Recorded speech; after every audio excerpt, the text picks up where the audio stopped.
So welcome everyone. Please keep yourself muted and be aware we are recording this program to be archived on our YouTube channel. This is AAM's workshop entitled Humane Washing Our Food, Cage-Free, Free-Range, Humane, What the Labels Really Mean. In this workshop, author Hope Bohanec explores recent shifts in labeling meat, dairy, and eggs, and the misinformation around this new way of farming. Small-scale animal agriculture is the latest craze. It is now popular to express that your eggs are cage-free and that your meat is organic. But is this trend really the answer to the plentiful problems of raising animals for food? What do the labels really mean?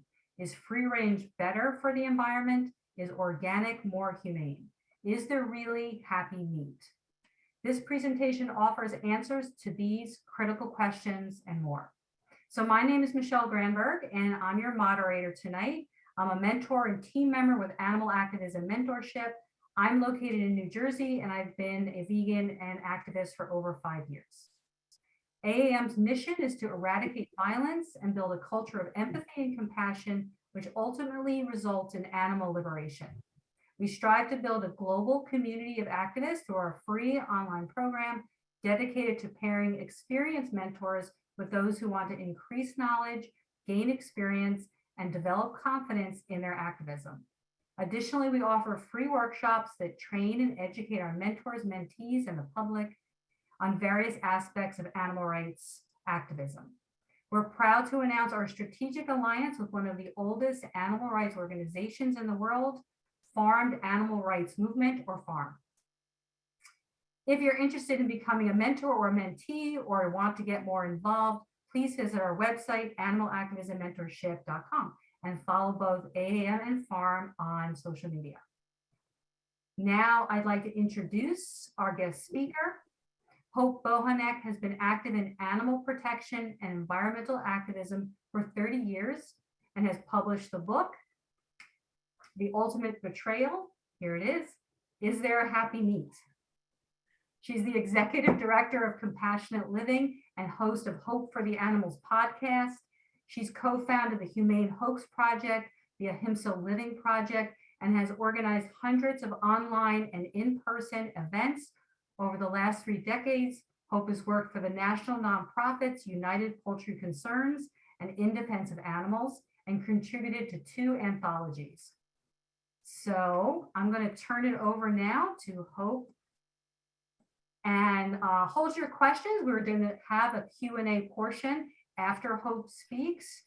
Although you're welcome to put your questions in the chat, I'll make a note of them and I will read them later. All right, Hope, if you're all set, go ahead, take it away. All right, thank you, Michelle. Thank you for having me, everyone. I'm happy to be here with you, and I am sharing my screen. I do have slides, and I'm trying to get this going. I was trying to play it, but it wanted to take over my screen, and then I couldn't get to you guys. So is it working now? You see, yes, good. Got a thumbs up. All right, fantastic. All right, well, we're here to talk about the humane hoax. And, you know, I've been vegan for 30 years now, and 32 years actually. And interestingly, when I went vegan, you know, 20 years ago, 30 years ago, there was nothing around that was humanely labeled like the humane labels that we see now, all the cage-free and free range. When you heard about the horrors of animal agriculture and you wanted to do something and you wanted to go vegan, there was no option. You reduced your animal products and went vegan. Well, now there's something else going on, and that's what we're going to talk about. So I thought it would be interesting to really look into this issue. About 15 years ago, I started seeing it more and more in my area, especially. I'm in Northern California, and I was in the Sonoma County area. I'm now in Sacramento, and there's so much of this alternative labeling and farm to table kind of ethos going on here. So I thought it would be interesting to look into, and I did write the first book that was published on this issue of the Humane Myth, called The Ultimate Betrayal: Is There Happy Meat? I actually wrote this 9 years ago. I can't even believe that it's been that long now. But I do have something planned for the 10-year anniversary, and I'll talk about that later in the presentation. But you know, we've as animal activists, we've done a really excellent job, actually, with very little resources and money and few activists on exposing the horrors of animal agriculture over the last 20, 30 years. We have done undercover investigations, we have given presentations, we are giving out literature, we're doing everything that we can to try to let the public know what's going on. And we've done a pretty good job, because now I would say that every household in America, in the US, you know, knows that there's something not right. You know, maybe they don't know specifics, maybe they are ignoring it, maybe they just aren't sure, but there's some, they feel, you know, whether it's antibiotic use or connection to environmental issues or something, they know something is not right with animal agriculture, with meat, dairy, and eggs. And that is largely thanks to the advocates of the last 30 or 40 years. But now, so now people are concerned, you know, the well-being of animals is coming to the forefront. The environmental impact is being exposed. So what does the industry do? Well, the industry is responding. Okay, and they are responding with humane labeling, and that's what we're here to talk about. And this is our new challenge. I mean, I really feel like this is really our kind of our new frontier, our new challenge for 21st century activism, is to counter these changes that are happening, these shifts that are happening in marketing and language, right? So what is the humane hoax? Okay, so the humane hoax is really just this mindset that there is this wide range of better ways to breed and slaughter animals to produce animal products, right? Kind of overall, there's some better way to do it. Whether it's the farm is a smaller operation, or the animals are getting larger areas, more, you know, less confinement, things like this, right? Something is better, because we have known we're getting exposed to what's wrong. But, you know, unfortunately, the changes, if there are any changes, are really minimal. And so I'm going to go through a little bit of egg production and dairy production, and how the humane hoax kind of works in and fits in to these industries. Okay, and starting right off with the egg industry, if you're looking at a humane label, cage-free, free range, some kind of, you know, alternative label that's making the eggs much more expensive, what would you think? How would you think that those chicks are coming into the world? Right? And I've asked people this, actually. I've asked this question kind of on the street. I have a video of it, asking people, well, in a cage-free operation, how do you think the chicks are hatched?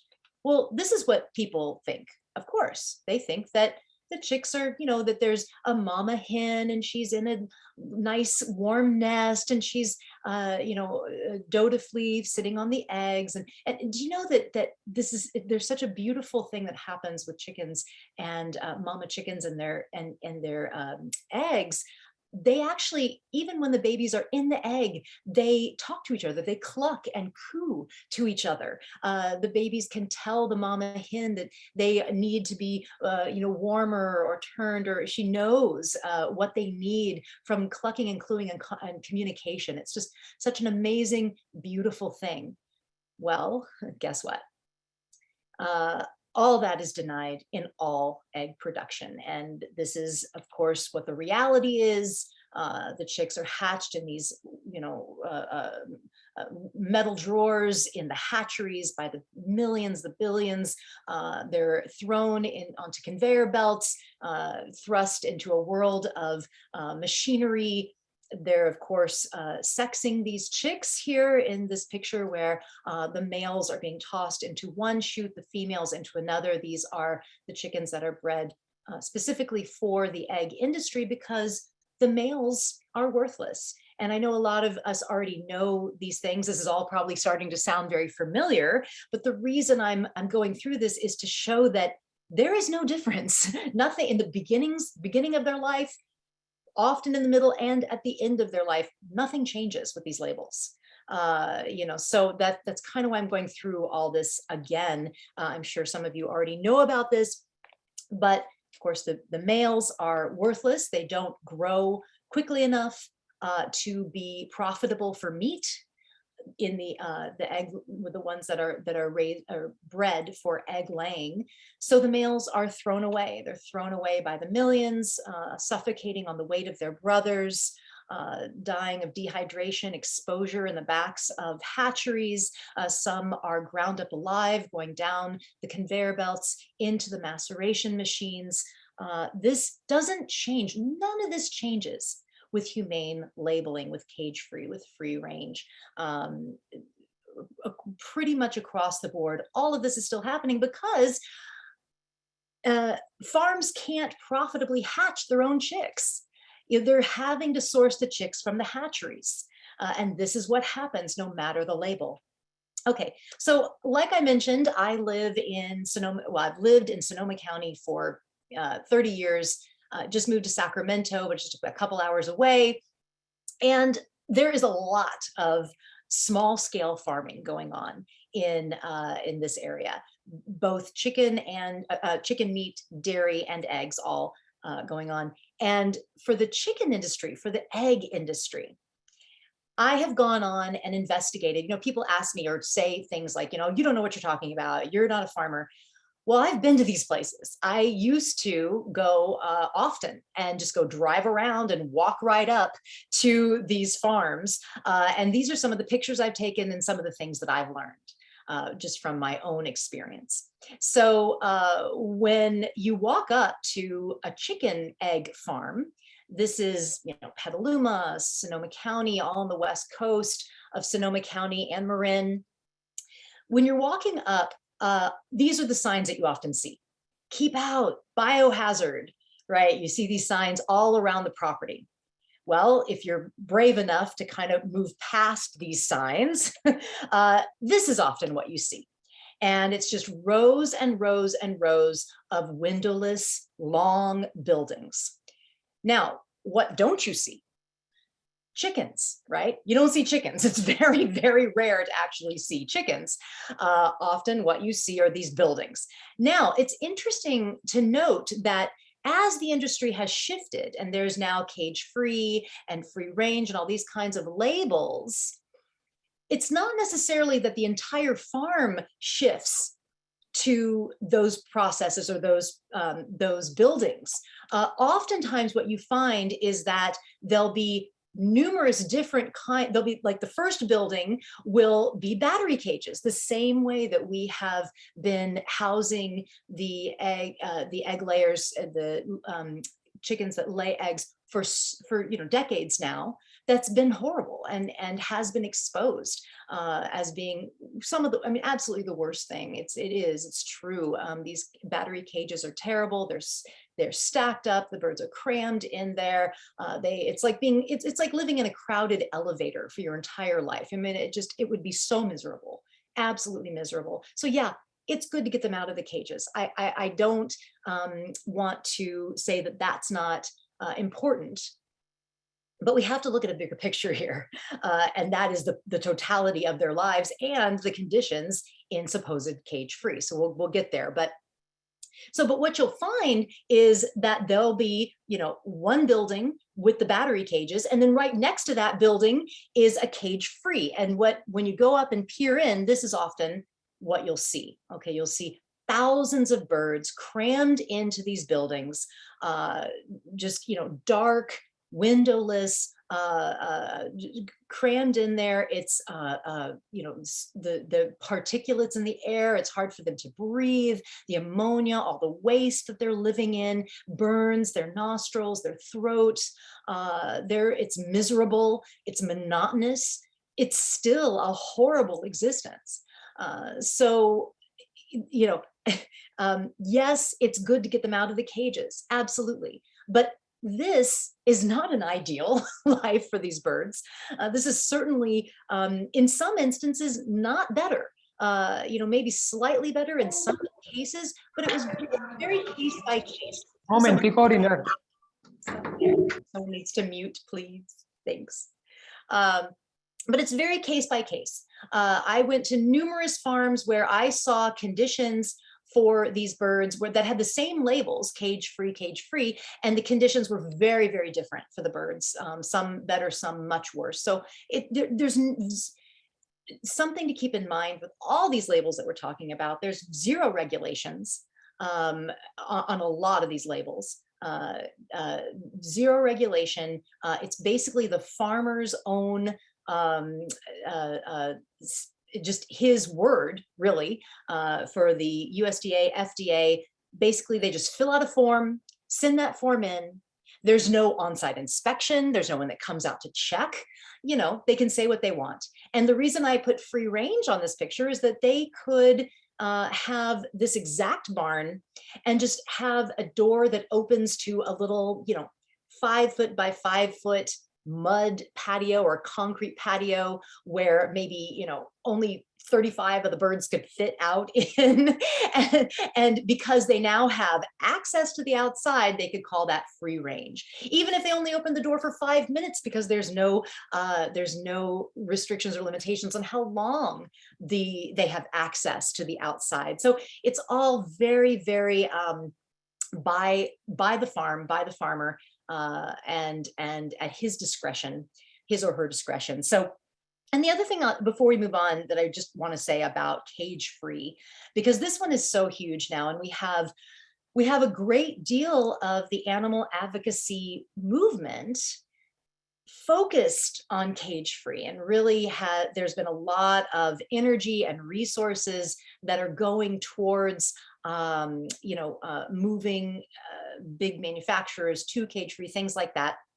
I'm not really going to comment on that, but I think it is something that it's important, I think, to understand really the deception behind this label, because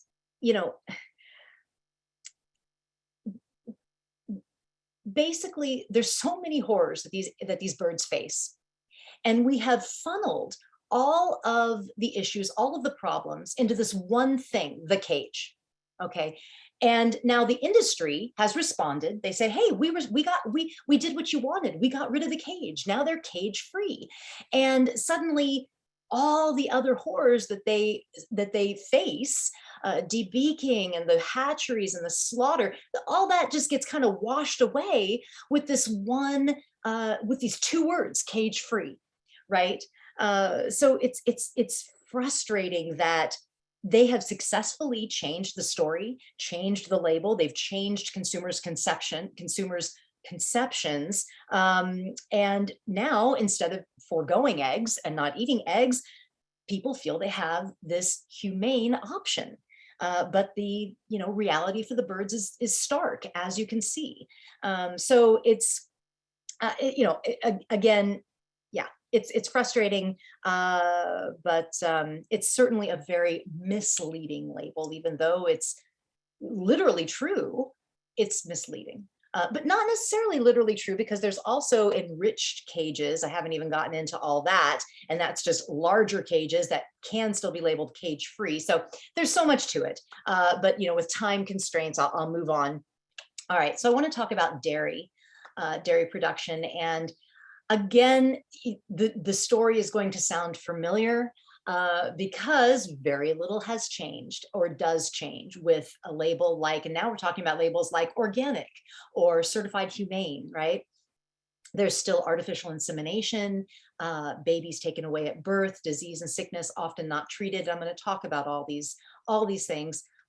briefly, but the one that I'm not going to really get into is artificial insemination, just for time constraints again. But I would really encourage you, if you don't know about how artificial insemination works, I would encourage you to research it, look possibly at videos on YouTube, because it is, I mean, it's truly a cow's Me Too moment. I mean, it is really a sexual violation of these animals. I mean, blatantly, and it's horrible.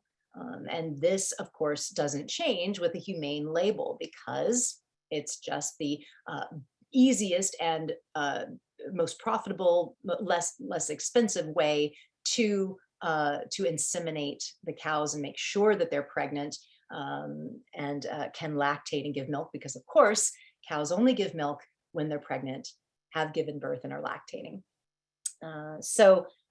Okay, so this picture on the on your left here, this is of course what we want to believe is happening on an organic dairy, a humane dairy with a certification of humane. Of course, we want to believe that the babies get to stay with their moms and they're in the grass and in the sunshine. No, that is not the reality. The reality is on the right. These babies are still taken away at birth or soon after birth. This little female has still her birth fluid. She's wet with her birth fluid. That's how soon she's been taken away from her mom. You can see the fear in her eyes. And I know she's a female because she's being put in the calf hutches. These are calf hutches that are generally on the other side of a dairy farm, away from the moms. And they're separated out from their moms, from each other. I'm going to talk a little more about that in a minute. But so again, I want to talk about my experience and what I've investigated in Sonoma County and the dairies there. Now, cows are a lot harder to hide. Chickens are easy to hide. Chickens can just stay in one building. You feed them, you collect the eggs. You don't have to take them out of that building. Cows are harder to hide. They kind of have to move them around. They have to move them to the milking parlor. They kind of have to move them around so you see cows. So the signs outside of the dairy farms are very different than what you see on a chicken farm. The signs are more like what you see here: certified organic and certified environmental and real California milk. Here's some more of them. You see them up and down the coast, Marin County, Sonoma County, you see them all over, all these certified. So, you know, everything's okay on this farm. Nothing to see here, just drive on by. Everything's great, no problem, right? So again, if you are brave and walk right up, what you will see are scenes like this. And what this is it's rows and rows and rows of those calf hutches that I just talked about, where they are separating the babies. So, you know, on this farm, they're separating the babies from the moms, and they're being raised on a bottle formula, confined in this tiny area, scared and alone.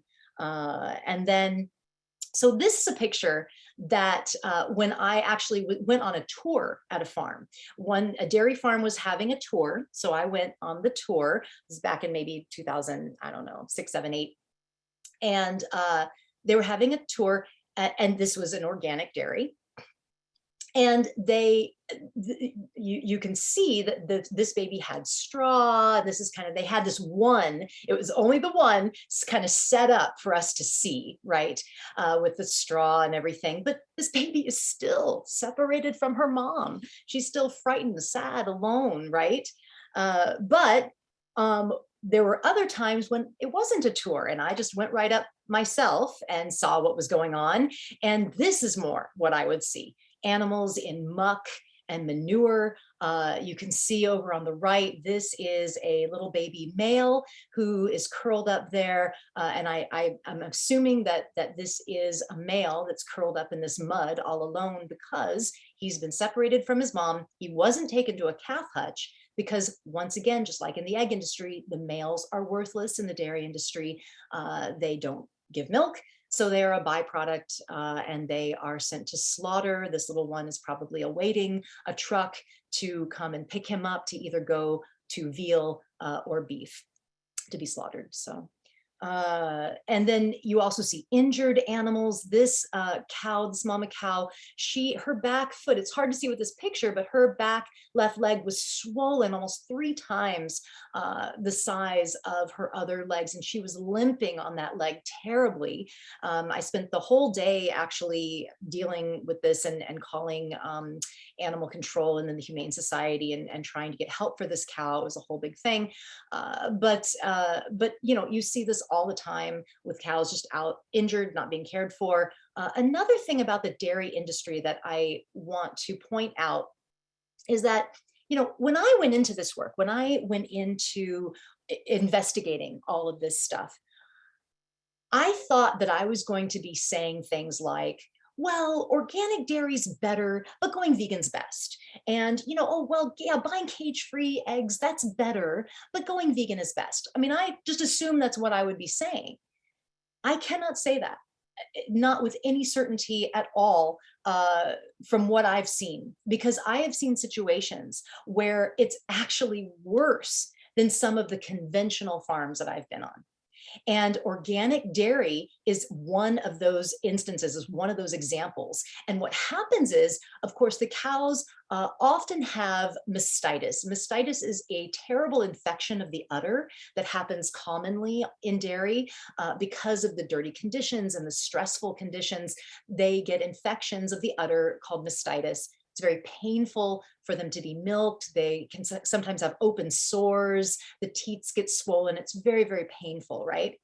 Well, this happens commonly in dairy. And so in conventional dairy, they are giving the cows antibiotics and medications, right, to clear up the infections. Well, when I was researching for my book, I talked to a veterinarian who had been doing veterinary dairy in Sonoma County for years and years, for decades. And he confided in me. I couldn't put it in the book because he did not want to go on the record, but he confided in me that he had seen cows with the worst cases of mystitis, in the most severe pain at milking on organic dairy farms because they weren't giving them the medications, they weren't giving them the antibiotics and the pharmaceuticals, because of course the organic standards require that they don't do that, or it would pass through, it would be in the milk, it would taint the milk for humans because humans don't want that stuff in their bodies. So these cows were not getting the medications that they need. And he was seeing cows with the worst stages of mystitis, the worst infections on organic dairies. It's, you know, just, so it's so sad and so frustrating. All right. Let's move on. So there's another aspect of the humane hoax that's kind of interesting, and it's very new now, seeing different species of animal products and assuming for some reason that it's better, right? We see goat dairy and sheep cheese and buffalo meat. And just suddenly, because it's not one of the standard animals that we usually see killed or farmed for dairy, confined and bred and farmed, suddenly everybody thinks that this is more humane, right? I had a talk with a woman, we were talking about something dairy, and she said something to the effect of, oh, well, I eat only goat dairy. I only do goat dairy. And I asked her, I said, well, why is that better? What do you think is going on that's better? You know, so there's some mindset of assuming that it's smaller, assuming that it's more humane, but really it's the exact same process that we see in cow dairy. And I'm going to tell the story of this little goat. So this is Deb and Tucker. Deb is on the left, Tucker's on the right. Deb is she opened a farm sanctuary called Goatlandia in Sonoma County in Santa Rosa. And the reason that she started this goat rescue is because of all the goat dairy that was happening. And there were so many baby male goats that were this byproduct of the goat dairy industry that didn't have anywhere to go, didn't have any place to be, and they were being slaughtered right and left. They were, you know, the humane societies and all over the place. So she started a goat rescue. Well, There was a small goat dairy operation where a mama goat was having a rough birth. She was in labor, but they were having a hard time. She had twins, she had two babies in there, and they took her to UC Davis Veterinary Medical Clinic. It's a very large medical veterinary surgery and resource clinic. And they successfully were able to help her to give birth to two beautiful, healthy baby goats. They were a male and a female. The owner of the goat dairy said, we'll take the female, but we don't want the male. You can just euthanize the male. And the veterinarian on duty, who just spent hours birthing this baby into the world, was like, okay, sure, but she just couldn't do it. She decided to try to rehome him, and she found Goatlandia. She called Deb. Deb drove 3 hours to pick up little Tucker, and that's Tucker, the sweet baby that survived that ordeal where the goat dairy wanted him dead. So it's the same issues that we see with cow dairy. And I just had to throw in some pictures of goats because they're adorable and I love them and they're just amazing creatures. And, when there's also some of the same issues, I'll just showing here that they do burn the horns off with hot solder blades, very, very painful. Same thing they do to cows. There's issues with, this is an infection, Mystitis in the udder. So same issues. And the baby males are, again, a waste product, considered a waste product, and slaughtered or sent away. You see them on Craigslist all over the place, baby male goats, trying to find homes for them. And then, how long are they going to do that for? They start slaughtering them. So this is a quote from a former small-scale goat dairy farmer. She said, "To watch a sentient being gasp for air and look into his eyes filled with fear and see the blood coming from his neck, it's the most heart-wrenching, awful thing." So just because it's another species does not mean that it is humane. All right, so there's also, I made this meme, Compassionate Living. This is my organization, Compassionate Living. Think goat dairy is more ethical, think again. So anyway, just throwing that out there. All right, moving on to organic meat production. I'm not going to spend a lot of time here because I want to get on to some other things. But again, we're just going to see the same things. A lot of you already know these things and how the industry works.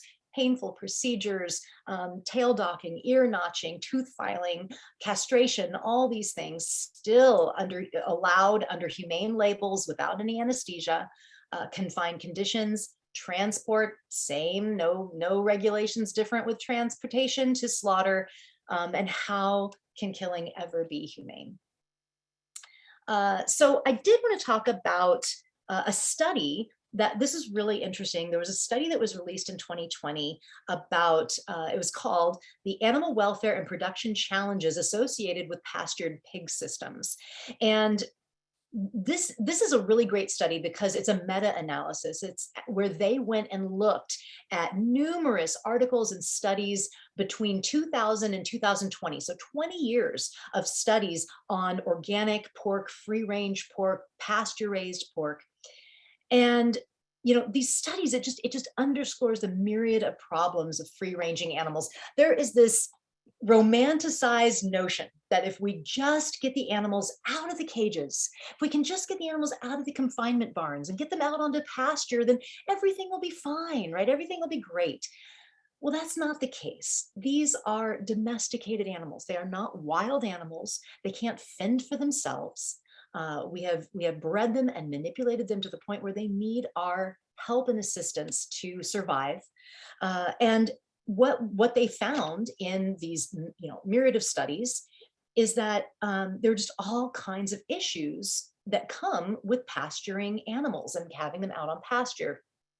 One is exposure to extreme temperatures. So a lot of these places, it's just a big open field.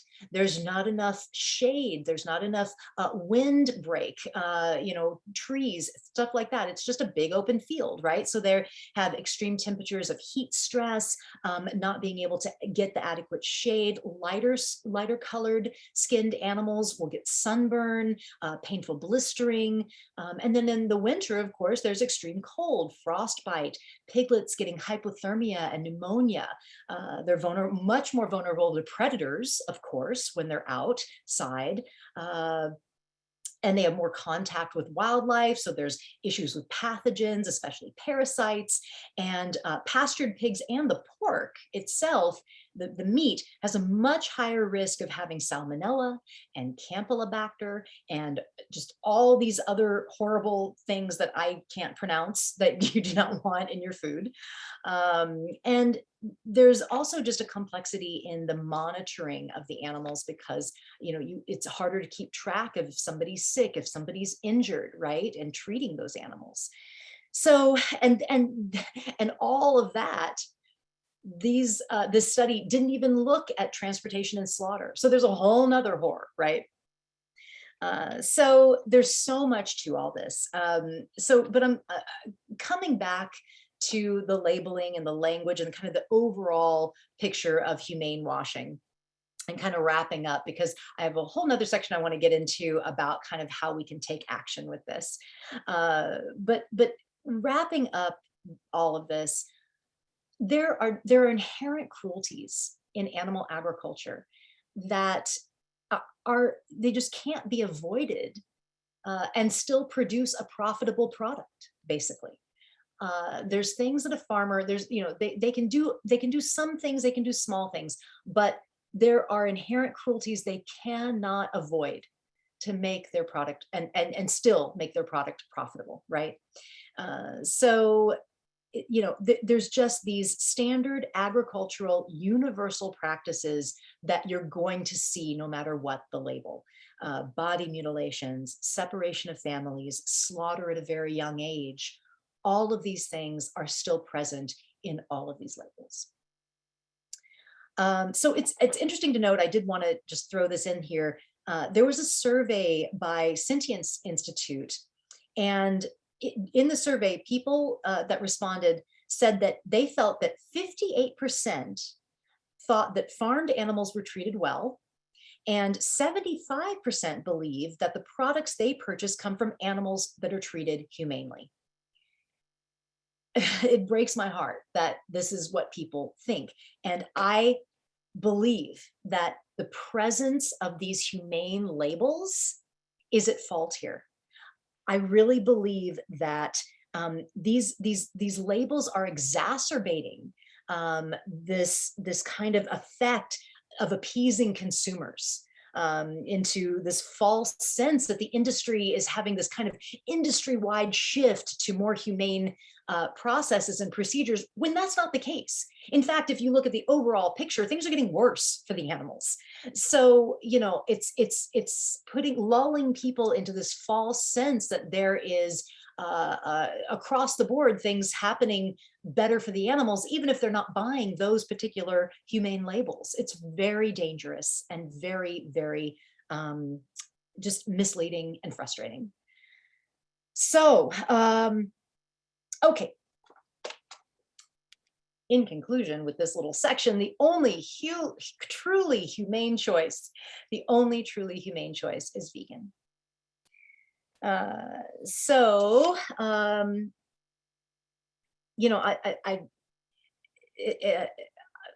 just read this part here. I'm just kind of wrapping up again. Just because it's a small scale farm and there's a humane label and you may know the owner or the rancher, it doesn't mean that along with all the standard agricultural cruelties, that the animals are not punched, prodded, kicked, poked, shouted at, and otherwise tormented. I actually interviewed numerous agricultural workers that worked in these small farms that saw it all the time, that saw this kind of abuse beyond just the industry standard that I just talked about. They saw this kind of abuse of animals being kicked and beaten and yelled at, and just all of that was still standard on small farms. So again, you're going to find both levels of cruelty, both the industry standard and just on top of that, blatant abuse. All right.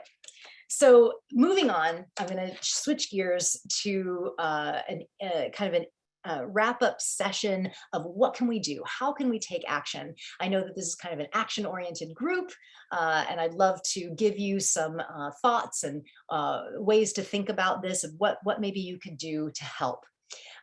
This is a cartoon, actually. When I published my book 9 years ago, someone had picked it up and made a cartoon of it. This was in the San Francisco Chronicle and a couple of other major newspapers in California.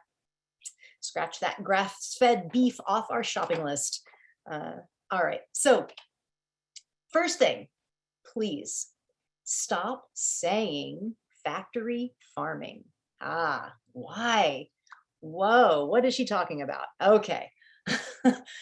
So the term factory farming. So there's, language is so important. Language is so important. And because now the industry is shifting their language, they're shifting their language, they're shifting their marketing, they're shifting their story, we have to re-examine our language and our story, right? And the term factory farming, it's very powerful. It's done its job. It has been really a rallying cry for decades now. And it conjures up those images of, brutality and confinement and bars and awful places where they have the animals. Yes, it's done its job. It absolutely has. It shows that animals are commodified, that they're in these horrible confinement buildings, all of that. But what's happened is now the industry has kind of tried to separate itself from this horror of factory farming, and they're starting to create something new, right? Small farming, humane farming, organic farming. It's not factory farming anymore. It's something different. And you'll hear people say, I have heard people say, well, my meat isn't factory farmed. I get it at Whole Foods. Oh, my eggs aren't factory farmed. I buy them at the farmer's market, right? I've even seen producers say things like this on their websites. There's a pork producer that has on their website, we're against factory farming, buy our pork. So we have to be careful now with our language, and just saying stop factory farming, that is not necessarily a vegan message anymore. It's not. It used to be that that's what we meant. That was the only option, but that's not the case anymore.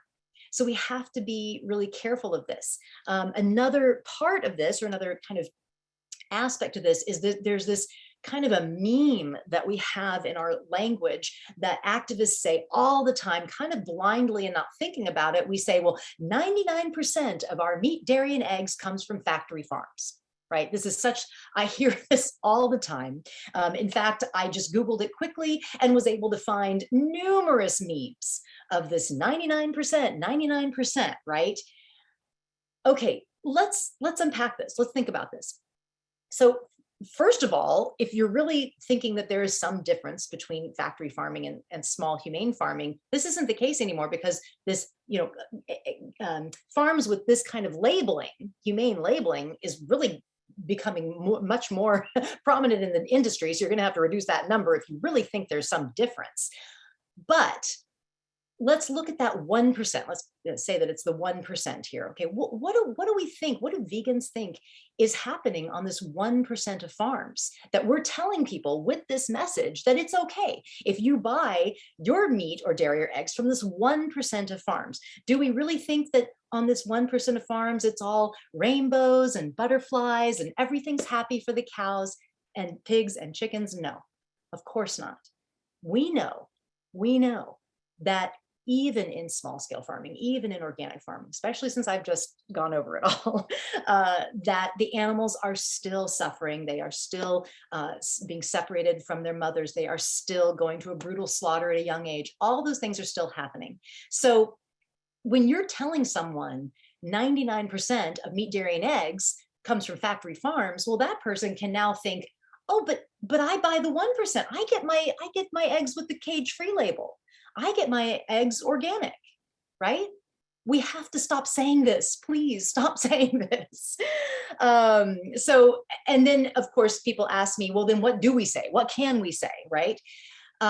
We can say all animal agriculture is cruel. All animal agriculture is whatever, all animal farming, all animal agribusiness, anything like that. But just this term factory farming, it has such a separation effect out from other farming, and farming that now is becoming more popular and people think is what they're buying. So just really, I feel it's time to abandon this term, and we have to say that all animal agriculture is whatever. Now, if you're having to separate, if you do want to talk about small versus large, you can say things like industrial agriculture or commercial or conventional agriculture, maybe, if you are trying to separate out, but in general, we should be saying all animal farming is cruel. All right. So just a couple things on language that not necessarily connected to the humane hoax, but I think is really important and want to say. The middle one actually should be at the top. I need to change it around, but that faux fake analog, please try not to use these terms for meat. Nobody wants to eat something fake. Nobody wants to, have something that's not real. And then the opposite, you think the opposite, real is meat. And no, we shouldn't think that. So try to find another way to say it, whether using the brand name or what it is, like if it's a burger made out of beans and say bean burger, whatever. Try not to say fake, faux, or analog. And then another one that I like, this top one, instead of saying meatless or eggless, how about saying meat-free, egg-free? I think this is so much more positive. The less makes it feel like it's lesser than. We don't want something that's lesser than, we want something that's better, right? And meat-free sounds so much better. It sounds so much more positive. It sounds, well, you think of like free animals and freedom of choice. And I don't know, I like meat-free, animal product-free, so much better than eggless or meatless. Just another little tweak in language that I think is very positive. And then another one that I like to encourage is that this go vegan, down on the don't say side, yet again, like factory farming, is just kind of so embedded in our language. This one I don't feel as strongly about as I do factory farming, but this is just kind of a suggestion to maybe switch it up and say live vegan. The go vegan to me sounds kind of like go vegan. It kind of sounds a little finger pointy, do it, go vegan. Live vegan sounds so much more positive to me, so much more like, and you think of living animals, living your best life, live vegan, right? I just like it better, and it's different. We've said go vegan for 30 years. Let's have something different that kind of switches in the brain a little different, fires those synapses a little differently. Live vegan. All right. Anyway, just suggestions, just my humble opinions. So, okay. Where are we? So incorporate the humane hoax into your activism, right? Whether you're making memes for social media, targeting abusers, creating vegan literature, be sure to address the humane hoax in some way, right? Incorporate it into your activism. If you see something, say something. If you see something, online or an advertisement, whatever it is, maybe you want to write a letter, post a comment that kind of calls out the humane hoax, right, of it. Now, when I want to give a caveat by saying to please do this and take action online by making comments. But with that, I think that, and I actually have a whole other talk about this that I've talked to Michelle about possibly bringing to you guys at a later date. But I really do want to just give a little quick tutorial about online etiquette, because guess what? Vegans are kind of known for being the meanest people on the internet. It's awful. Let's break this reputation. Please help me to break this reputation. I hear it all the time that people just get attacked. I just heard it just recently that there was a woman who ran a cat rescue, but because she wasn't vegan, the vegans were just on her and mean and mean and mean, you know? It's like she's rescuing cats. I mean, she's an ally. Let's embrace first and then gently educate, you know, instead of just attacking. So just trying to be kind and compassionate. Of course, the anonymity of the internet gives us that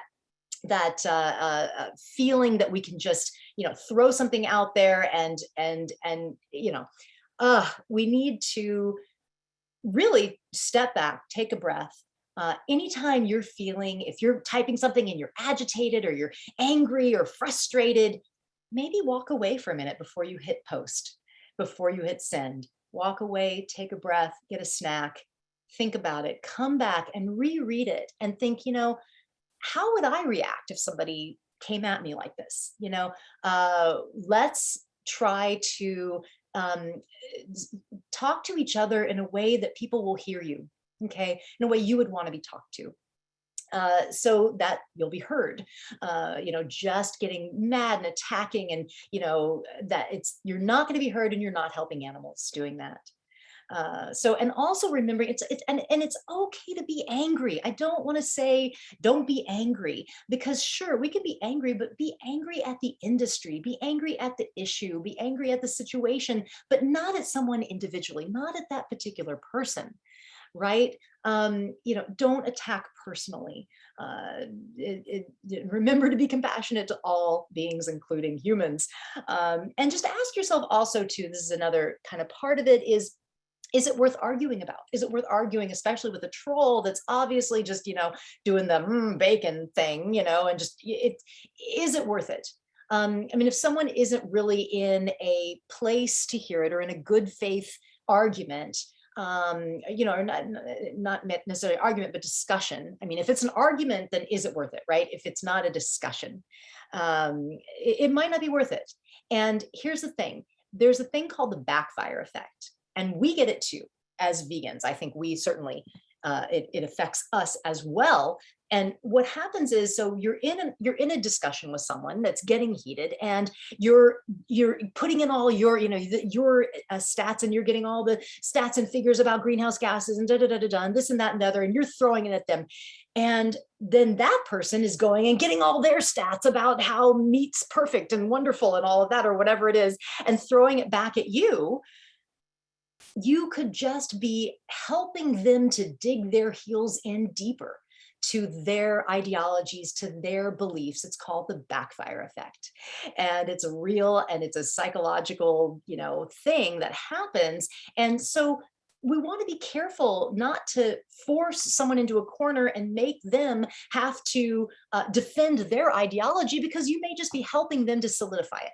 Okay, so it's very interesting. There's a lot of psychological stuff around this. Anyway, I could talk about this for another hour, so we'll move on. But just, you know, just please try to help to resolve the issue of the terrible thing that vegans are really seen as the worst people on the internet. let's change that. Let's reverse that horrible stereotype. Okay. Read about it. So like I mentioned, I wrote a book on this issue. Another good one I will suggest is Farm to Fable by Robert Grillo. These are a couple of books on the humane hoax. There are others as well. There's also some good literature out there that you can get. On the left here is my organization, Compassionate Living's leafleting, like our little leaflet card on the humane hoax. So you can get those and pass those around. United Poultry Concerns has one specifically on free range poultry and eggs, and there's others out there too, other pieces of literature that are specific to the humane hoax. So if you do tabling, leafleting, those kinds of things, maybe get something that's specific to the humane hoax. Make memes. These are some memes that my organization Compassionate Living has made that are specific, again, to the humane hoax. Here's some others that I haven't made that I just found online that I really like. Nothing humane happens in the slaughterhouse. All right, some other ideas. So creating and or sharing videos, radio shows, podcasts, anything that has a theme of the humane hoax. And if you create these kinds of things, looking for speakers, themes around the humane hoax, or just finding these and sharing them.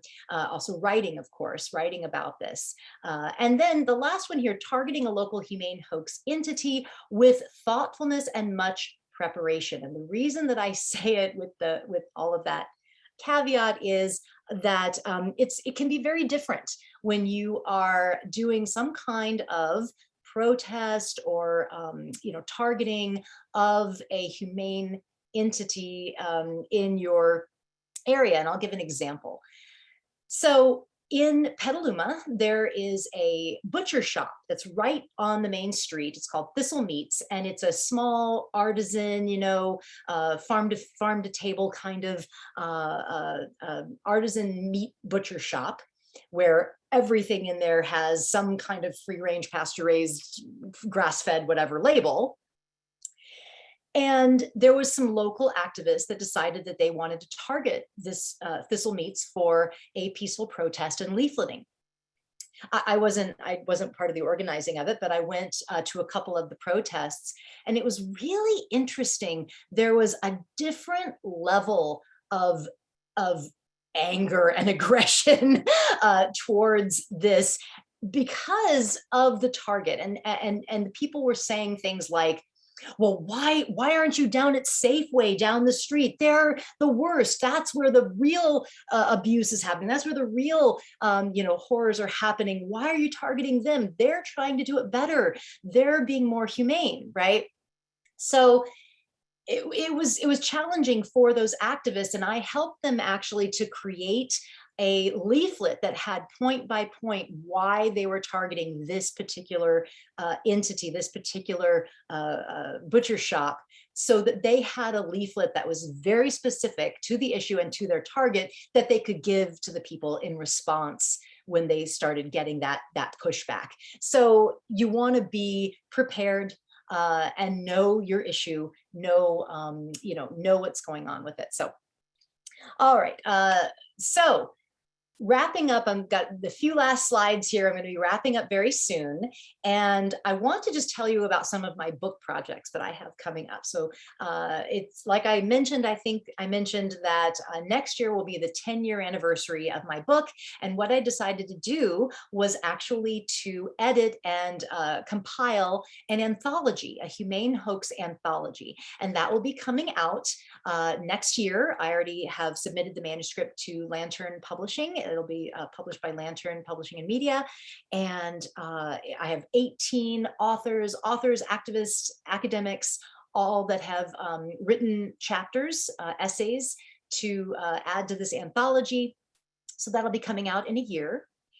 And so that project is kind of wrapped up now. And the next project that I want to do, the next book project I want to do for, I've got kind of a 3 to 5 year goal for it, is that I want to do an image, an analyzing of images around the humane hoax. If anybody's familiar with Carol Adams and her Pornography of Meat, she kind of did this with images out there of sexualizing animals and the sexism connected to animal agriculture. I want to do this with the humane hoax. And these are some images that I have taken just to give you examples.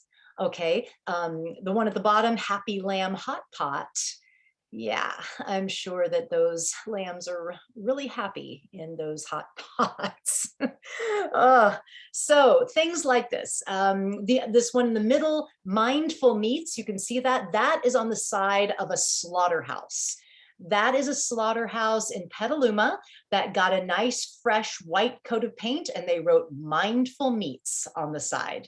And just the idea that there is anything mindful going on inside a slaughterhouse. I mean, it's just, it's just so so misleading, so horrible. So just to appropriate that kind of language from, kind of the Buddhist mindful meditation, it's just awful. Anyway, so and then this other one, now we are now carrying humanely raised veal. Wow. What kind of cognitive dissonance, so anyway, so what I need is that I need you out there in the world to be looking for these kinds of images and to take pictures, preferably high resolution pictures, please, to take pictures of these things when you see them and send them to me. And they may be in my next book. So I'm going to do a picture book and kind of have little essays and thoughts around all these images.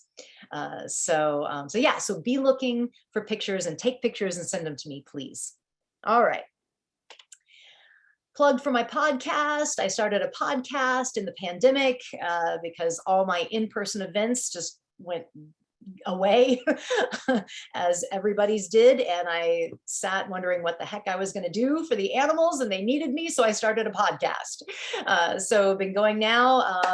I'm about to release episode 50, and I interview interesting guests and have a lot of stuff on the humane hoax things. I focus on chickens, on fish, on anti-oppression and social justice issues, as well as the environment, spirituality also. I have numerous spirituality guests. So yeah, so please check us out. The hopefortheanimalspodcast.org is the website, and it's available anywhere that you would have, you can just search in your listening apps if you listen to podcasts, Hope for the Animals Podcast. And then, okay, big announcement. Coming up at the end of this month, if you want to learn more and dig in deeper to this issue, we have our Humane Hoax Online Conference coming up, February 26th. It's a free conference. It's about 4 hours, and we have about 5 speakers that we're going to pack in there with all kinds of really interesting angles on the humane hoax. I mean, this really, it goes deep. And I'm going to give another presentation that actually takes you even deeper in to philosophy and issues around this. It's a really, really fascinating issue. We have John Sanbanmatsu, who is a PhD, is an academic who speaks well, really amazing on this issue. We also have Emily Moran Barwick from Bite Size Vegan, and her website Bite Size Vegan has a lot of great information, and she has a lot of interesting information on the humane myth, humane hoax. And we also have Allison Argo, who's a filmmaker. She made the film The Last Pig, and this film has been available on PBS for the last couple of years. It's just now going to streaming, and The Last Pig is about a pasture-based pig farmer, pasture-raised pig pork producer, who had a change of heart. After doing it for 10 years, he had a change of heart and decided to stop killing pigs, and the film is about his journey to that humane, that ethical awakening. So really going to be a great conference. I really hope that everybody here joins us. I will I think I put humanehoax.org in the chat, but it's probably long gone now, but we could put it in there again. It's free registration, and I'd love to see everybody there. And I will wrap up with this quote, and I didn't write it down, and the little Zoom thing is blocking it. How do I, there, okay, good, here we go, I'll read it. There is an intrinsic element of cruelty in animal agriculture that cannot be eliminated with any small-scale operation or organic label. It's a business making money off the bodies of sentient beings. This can never be free of a fundamental insensitivity and a deep betrayal that runs counter to any humane treatment of another. Thank you.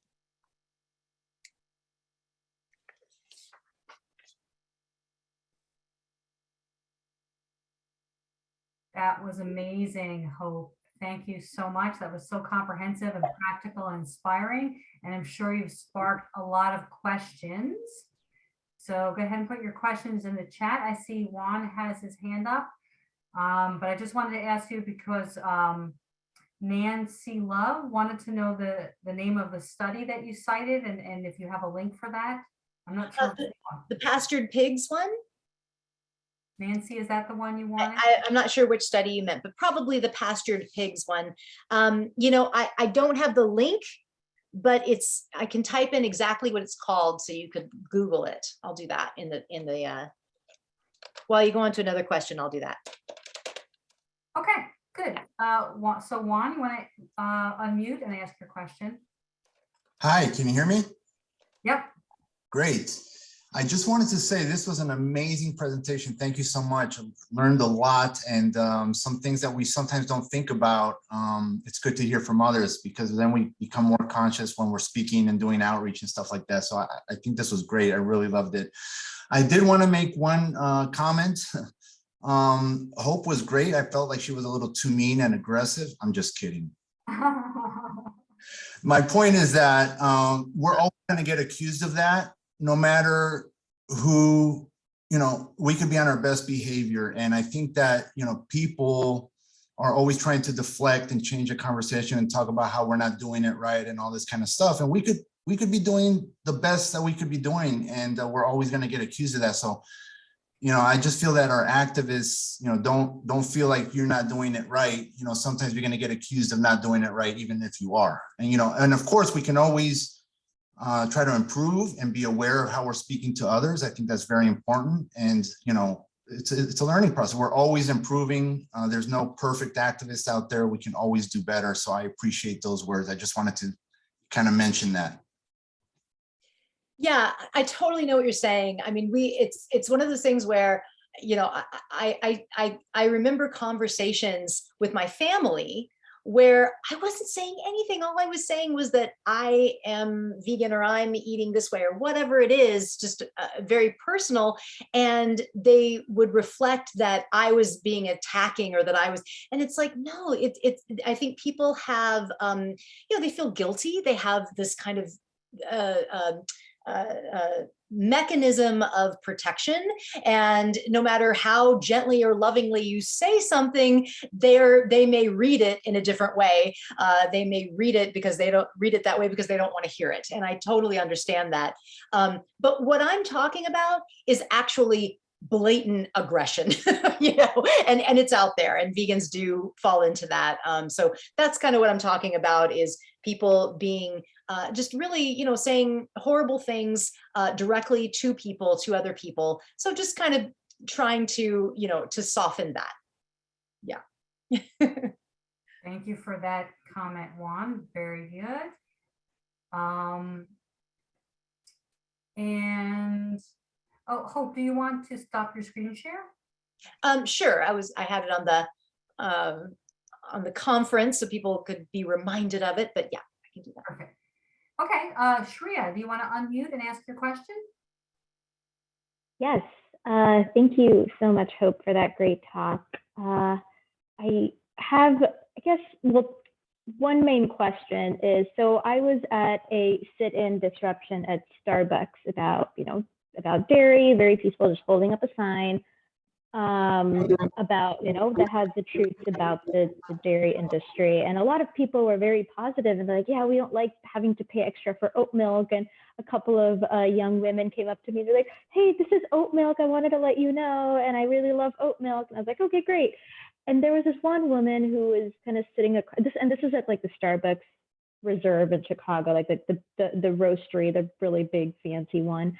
And so this one woman, as she was leaving, she came up to me, of course, didn't stick around for a conversation. And like the poster that I was holding two, and one of them said that, you know, these baby calves are separated from their moms at birth so that humans can drink the cow's breast milk. And she came up to me and she was like, I grew up on a dairy farm and you have no idea what you're talking about. And she just walked away. I wanted it, like, hey, let's have a conversation. And, you know, but I feel like, you know, they immediately put their guard up. They don't want to engage in a conversation. There is some dissonance that's striking a chord over there, But so what would be a productive way to engage in a conversation if someone were to stick around and be like, hey, I grew up in this kind of farm and that's not what happens? Do you have any advice on that? And two, the formula that the baby calves are being fed, is that the same? This is just out of curiosity. Is that the same as like infant formula that is also dairy based? Are they given the same thing? I'll answer that question first. So farm to farm, it's different. I mean, this isn't across the board, but I've asked this question on numerous farms. What do you feed the babies? What's in the bottles? And what I've gathered is that it's kind of the milk that can't be sold sometimes. Sometimes there's, I know this gets kind of gross, but sometimes there's blood in the milk or other factors that make the milk not as clean or yellow, or I mean white, like the milk gets yellowy. So they'll feed right. Standard milk, there is a minimum threshold of how many pus cells and blood cells can be present. So I'm guessing those that go above that, the calves consume. Those that are under that, humans consume. Right, exactly. So that kind of that bee milk gets fed to the calves. But I know that they also, just to make it more, profitable for them, they will add things to it. They'll add soy. Sometimes, like soy milk, they will add additives, other things, water, things that thin it out. So that if they can feed more calves with less money. So it's not only milk. So yeah. Oh, and then you had a second question about if someone say that they were raised on a farm or have worked on a farm, and we don't know what we're talking about. I think what I would do with someone like that is that I would go to those basics again that I was talking about. I'd say, well, if it was a dairy farm, I'd say, well, so did the babies then get to stay with the mothers? And if they said yes, it's very unlikely that I think they're in a delusional place, that they're like thinking about it differently or remembering it differently, because there's no way that a working dairy where they're selling the dairy that the babies were going to get to stay with the moms for their whole lives. That just doesn't happen. And then also, what happens to those babies? What happens to the mom when she's not giving as much milk? They're getting trucked off the farm, but to them, in their minds, they don't see that as slaughter, right? Because they're not seeing it. They're just getting trucked off the farm. So I think that people, they have a different story in their head around it than the reality. So just trying to find those places where they may be seeing the story a little differently, but trying to remind them, well, but so didn't the cows go to slaughter in the end? They didn't retire the cows, did they? That kind of thing. I mean, I think that ultimately being as accepting as possible and saying, well, okay, maybe that's your experience and that's the farm that you grew up on, but that's not all dairy and that's not what's being sold down the street. There's a lot of dairy, most dairy that has these cruel things. And you can say, taking the babies away and slaughtering at a young age and all those things. And say, just because you had this one experience, unfortunately, that's not the standard. Maybe something like that, Thank you. Yeah. Great answer. Thank you. Great question from Shreya. Marco, you have your hand up. Go ahead and unmute. Hey, thanks a lot for this, Hope. Yeah, it was great learning about the ways they treat animals on open pastures. Like, that's something I never thought about. One thing I wanted to add was something which is very easy to remember, which is just when someone says that anything is humane, you can just imagine how does a farmer treat an animal when they sell the meat at the same price as some vegetables? How do they invest the same amount of effort in raising a vegetable as they put into raising an animal? That doesn't make sense. I mean, just look at the number. It's that simple. Yeah. So that's an easy one. Yeah. Another thing is, which is super easy to remember, is that there will never be proper regulation because the government can't. It's pretty simple because a government can't regulate the treatment of billions of animals every second of their life. It's simply impossible. That's not possible. Like you said, the chickens, they're easy to hide, and it's pretty much impossible to regulate. Meanwhile, plant-based farms are easy to regulate. That's just plants. That's it. So those are 2 points I thought were easy to remember. Okay. Yeah, something else about the pasture raising you mentioned in the beginning that I didn't mention, but it's interesting with chickens and pasture-based and free-range chickens, even if they do have access to the outside, which they often don't, even if they do, open pasture and grassy fields is not a natural place for a chicken. That's not a natural condition for chickens. They don't really like an open area like that. Chickens prefer, because their ancestors are the jungle fowl of Southeast Asia, they prefer a very wooded and trees and shade and bushes to go under and trees to jump up on. And that's what's more natural for them. This open pasture, they feel very exposed to predators, and it's not really a great situation for them, even though we think it's like the ultimate best for a chicken. It's not. So it's another interesting factor about that. Okay, thank you for your comment, Marco, and thank you for your response, Hope. And Erin wanted to know, would you consider what the mayor of New York City is doing as a form of greenwashing? Well, I'm not sure what you're referring to specifically. I know that he is been seen and called vegan, but I just recently heard that he does eat fish, so he may not fully be vegan. So not sure what's going on there. But I also heard that he did implement a vegan Friday for schools in New York.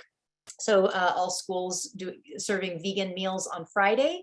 Is that what you're referring to? I'm not exactly sure what you're referring to. Erin, do you want to clarify that that's what you're referring to?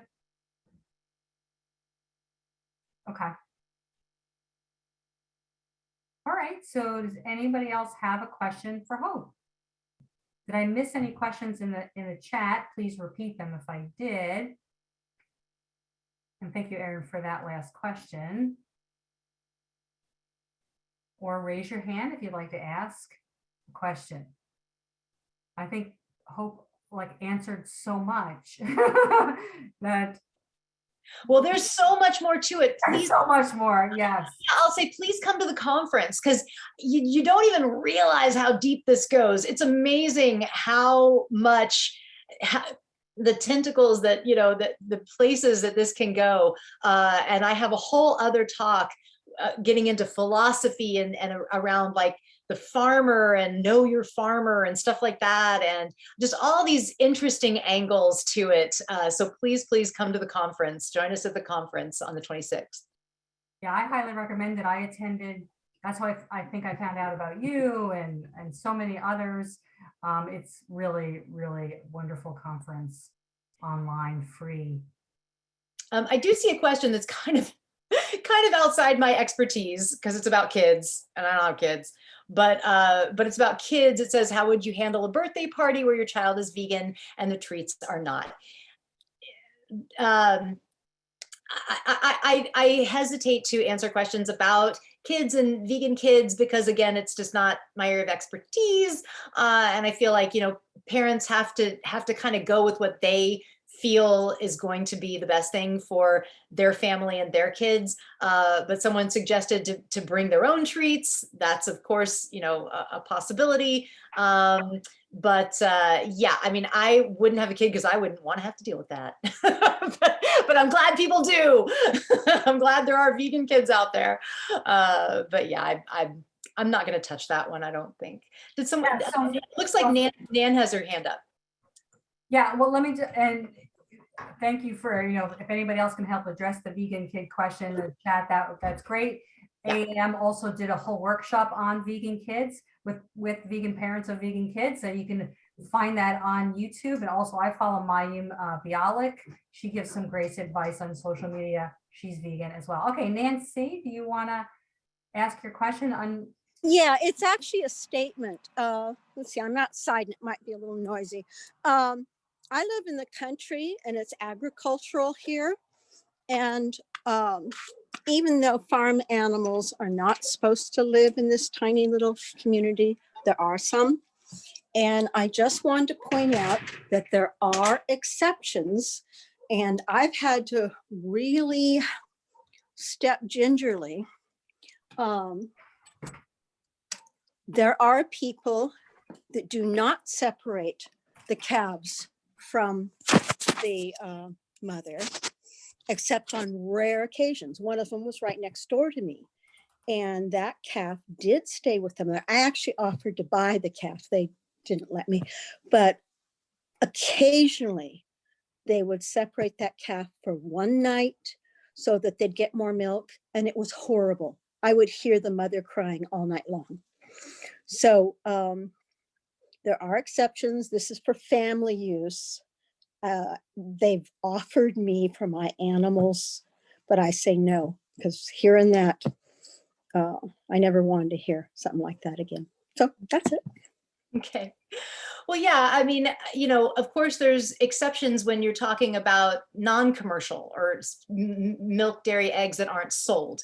What I'm talking about is if the milk, dairy, or eggs are sold somewhere at a farmer's market or at a grocery store, then all the things that I said apply. You know, if it's just someone doing a little animals in their backyard, yeah, there's going to be all kinds of exceptions. But yeah, what I'm talking about is commercial selling of animal products.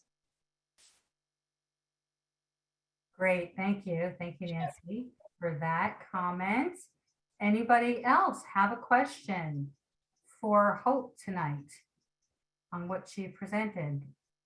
Any other hands raising? Any other questions in the chat? Or anything you want to share? I'll give it another minute to see if anybody else has any questions.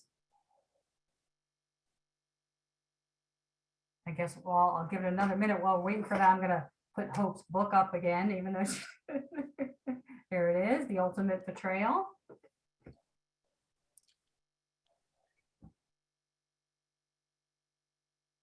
And okay, if there's no other questions. Oh, here's a question from Katie Michelle. How do you respond to sanctuaries that don't properly predator proof?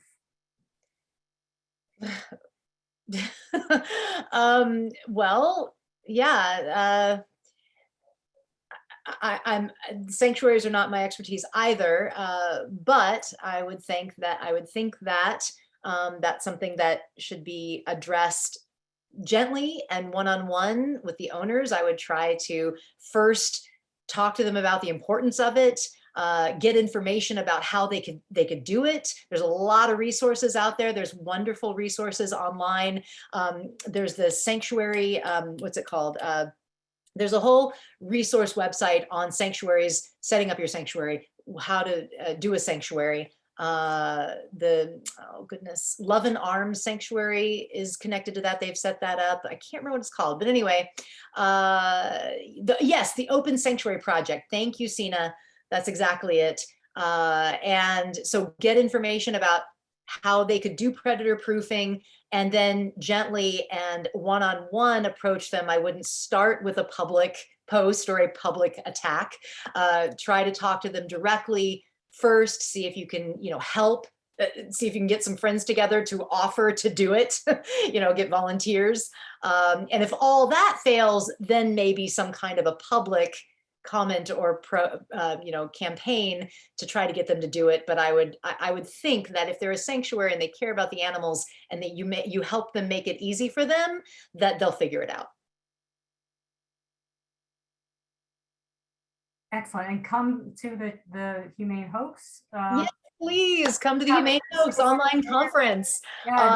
on February 26th coming up. Please register, sign up. We'll send you reminders in your email if you register. And I'd love to see you there. It's going to be a really in-depth, awesome day all around the Humane Hoax.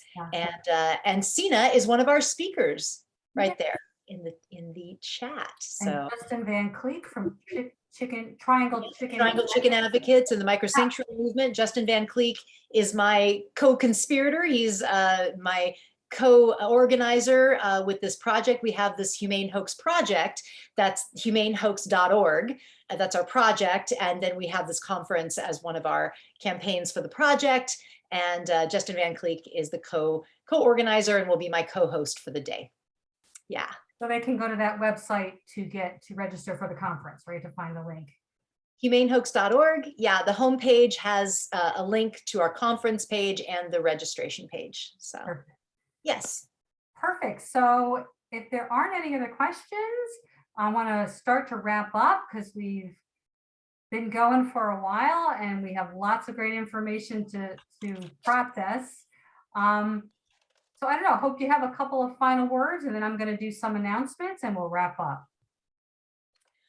I guess my final word is that, you know, this is a very, very important issue. This is going to be our big challenge moving forward, is countering all of this this humane washing and greenwashing.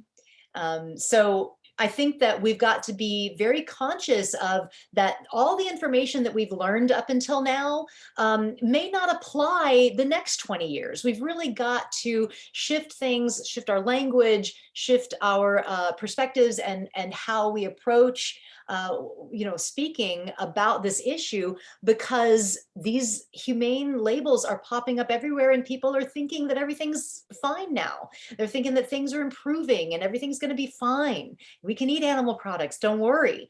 So we've got to be careful of that. We've got to counter that and show how commodifying anyone's body can never be humane, never. And so thank you for, you know, for your attention to this. Thank you for shifting your thoughts and language around this. And yeah, thanks for having me. Thank you, Hope. And as you said, the only humane choice is going vegan. That's right. So let me shift gears to a couple of AAM announcements. We have a couple of upcoming workshops. Next Thursday, February 17th, we have a workshop on establishing an animal rights organization led by Farm. And on Thursday, March 3rd, we're presenting using social media effectively for activists. And also,